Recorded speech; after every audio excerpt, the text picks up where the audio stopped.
Yes, we have another guest on stage, and I would like to move on to the interview. Dr. Jon Rittenberger, nice to meet you. Nice to meet you as well. Yes, welcome to ICEM 2019 on air. Could you please introduce yourself to our viewers? Hi, my name's Jon Rittenberger. I'm an associate professor of emergency medicine at the University of Pittsburgh. I'm also the director of our cardiac arrest service at UPMC Presbyterian Hospital. Wow, that just reminds me of, I need to ask you this question directly about CPR. It seems like you have a lot of episodes and stories to tell our viewers, right?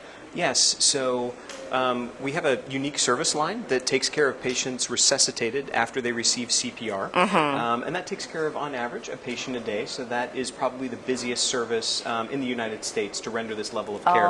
And it really takes care of people from when they suffer their cardiac arrest the whole way through until they go home. And we try to continue intervening with them even afterwards. So it's kind of a comprehensive level of care that really links up all of those chains of life that Bill Core talks about. What we were discussing today was specifically looking at trying to figure out which patients will survive and recover. That's really important to the patient and their family, but also hashing out the neurologic function. So finding the patient who's going to do well, because that's ultimately what families and patients want. Exactly.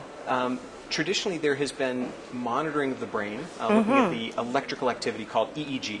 It requires a bunch of different electrodes on the brain with very advanced knowledge base in order to look at that. But over the last few years, we found that doing a limited montage, or just a few leads, actually allows us to get some very unique and important information, even in the emergency department, before they go to the intensive care unit. Several of those signals actually allow us to find patients that are more likely to survive, but then also patients that have a risk of deteriorating or worsening. So that was our area of focus during our discussion this morning.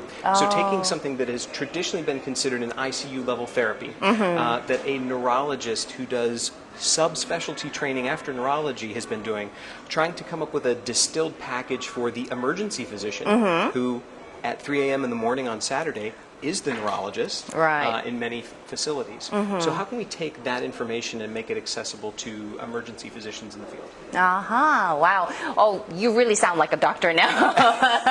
Well, everyone who has visited here has a lot of different experiences, of course. What about any special experience you would like to share with our viewers in U.S.? So from the cardiac arrest perspective, or just in general here at your meeting?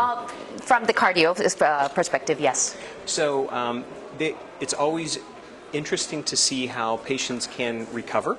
I think an important aspect of their care, while we as clinicians really hone in on what's going on with them, there's collateral damage that happens with the family. And many of these family members are nervous when the patient is discharged and goes back home. And they don't necessarily know what they can do to be prepared for that. We oftentimes recommend you should go take a CPR class.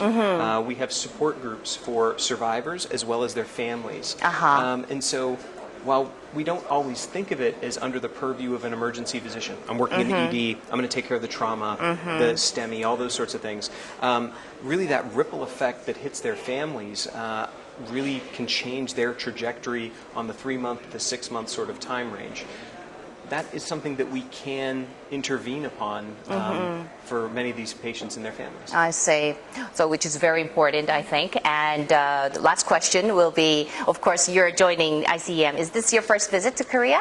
This is my 4th visit to Korea. Wow. Okay. Yeah, so, what's your impression about ICEM and as well as South Korea nowadays? I have been impressed with the quality of the presentations, as well as the research. The folks here are wonderful to talk to, and it gives you a very unique perspective on where things are both in your shop or facility as well as everybody else's.